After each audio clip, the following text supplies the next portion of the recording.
पहले मैं सोच रहा था कि भारतीय जनता पार्टी ने मुझे यहां भेजा है,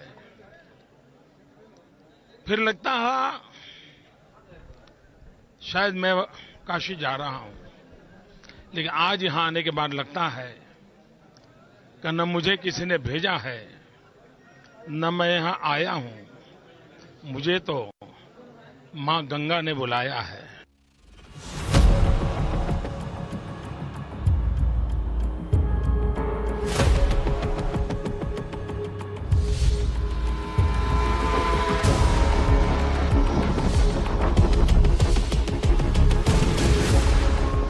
ये काशी है।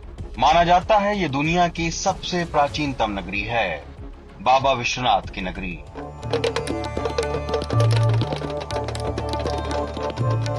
गंगा के घाट की नगरी, अल्हड़पन की नगरी, मौज मस्ती की नगरी। एक दौर था जब काशी की मौज में लोग पतली गलियों और टूटी सड़कों पर चलकर भी मुस्कुराते थे,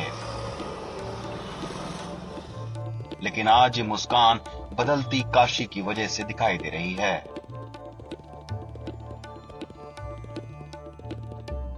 बनारस में विकास तो आज से हम लोग को ज़िंदगी बीत गई समझ लीजिए, और दिन प्रतिदिन जब से ये सरकार आई है तब से कुछ न कुछ निरंतर विकास हो ही रहा है। सड़कें चौड़ी हो रही हैं, गलियों का सुधार हो रहा है, और लोगों में एक प्रकार का उत्साह बना हुआ है, साफ सफाई है, सुंदरता है।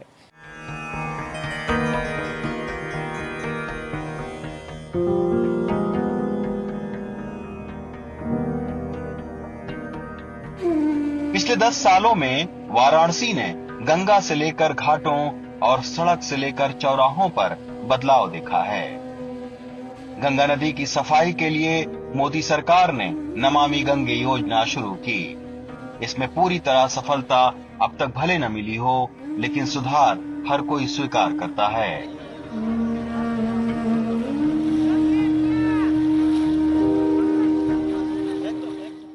पर्यटन बहुत अच्छा बढ़ा है और दर्शनार्थी बढ़े हुए हैं, जिससे लोगों का व्यवसाय बढ़ा। मैं खुद एक होटलियर हूँ।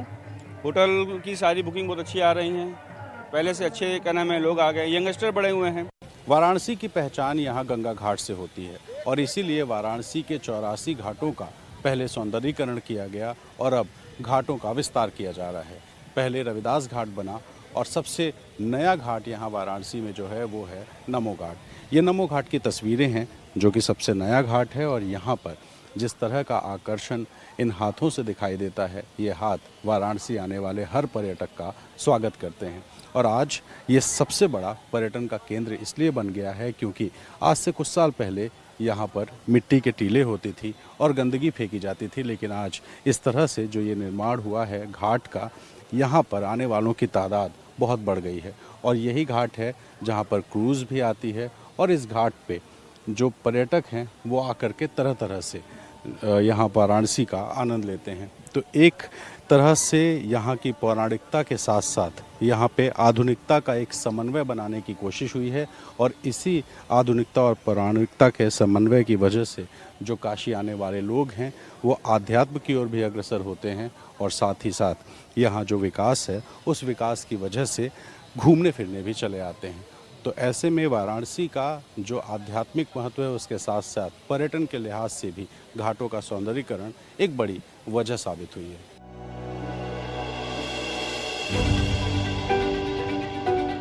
ये तस्वीरें दिसंबर 2014 की हैं। वाराणसी के 80 घर पर नए नवेले प्रधानमंत्री ने खुद फावड़ा चलाया। मौका था देश भर में स्वच्छता अभियान की शुरुआत करने का। शुरुआत जिस 80 घाट से हुई, वहां की तस्वीर और रोजगार व्यापार करने वालों की तकदीर भी बदल गई।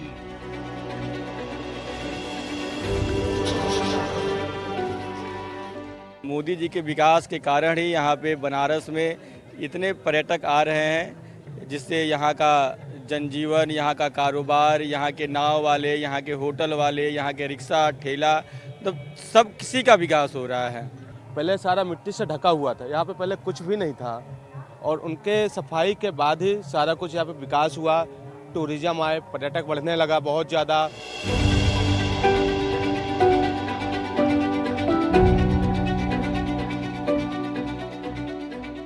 वाराणसी शहर की सबसे बड़ी समस्या यहाँ की पतली और टूटी सड़कें थी और इन सड़कों की वजह से लगने वाला ट्रैफिक जाम। ऐसे में वाराणसी शहर के अंदर कुछ सड़कों को चौड़ा किया गया और कुछ सड़कों की मरम्मत कराकर उन्हें ठीक किया गया। लेकिन जो बड़ी गाड़ियाँ शहर के अंदर से होकर के गुजरती थी, उनके बाहर से गुजरने के लिए कुछ उपाय किए गए। जैसे वाराणसी शहर में रिंग रोड भी बनाया गया और जो हाईवेज थे उन्हें चौड़ा किया गया। मेरे ठीक पीछे ये जो हाईवे आपको दिख रहा है, ये जीटी रोड है। जीटी रोड वो हाईवे है जो पहले से है, लेकिन अब तक ये 4 लेन हुआ करता था। पिछले कुछ साल में वाराणसी से प्रयागराज के बीच जो भीषण जाम लगता था, उस जाम से निजात दिलाने के लिए इस 4 लेन हाईवे को 6 लेन किया गया और तब से इस हाईवे की जाम की समस्या खत्म हुई। वहीं वाराणसी शहर को के आउटर में एक रिंग रोड बनाया गया ताकि जो भी गाड़ियां बाहर से आती हैं और शहर में घुस कर के दूसरे शहर जाती थी, वो बिना शहर में आए बाहर निकल जाएं। ये वो रिंग रोड है जो रिंग रोड वाराणसी शहर में इस वक्त जाम की मुक्ति का एक बड़ी वजह बन चुकी है।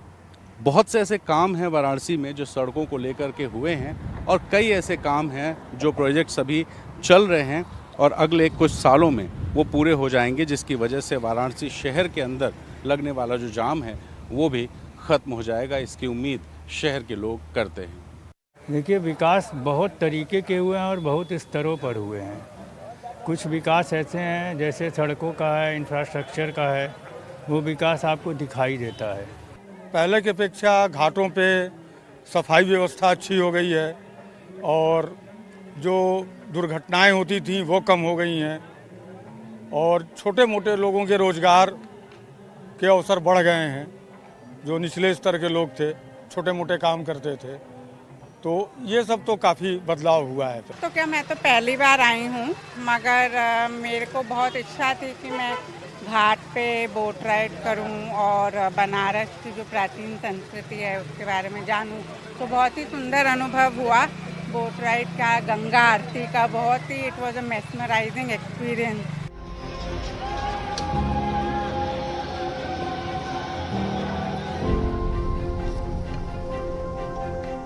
प्रधानमंत्री मोदी काशी की पहचान को बचाने के साथ इसे विकास की गति के साथ आगे बढ़ाना चाहते हैं।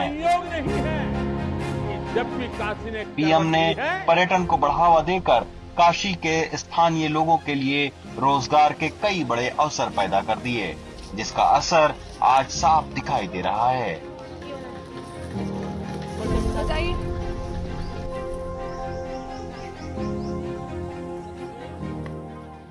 पहले बनारस में आप विश्वनाथ कॉरिडोर को ले लीजिए। पहले विश्वनाथ जी तंग गलियों में हुआ करते रहे, लेकिन आज मोदी जी ने उसकी दायरा बढ़ा के उस कॉरिडोर को रूप दे के आज उसको भव्य बनाया है। इसी तरह अपने घाटों पे भी तमाम तरह की सुविधाएं मोदी जी के द्वारा उपलब्ध करा गई। जैसा कि मैं उदाहरण के रूप में आपको नमो घाट हमारे खिड़किया घाट पे है, वहाँ पे उन्होंने नमो घाट का विकास किया।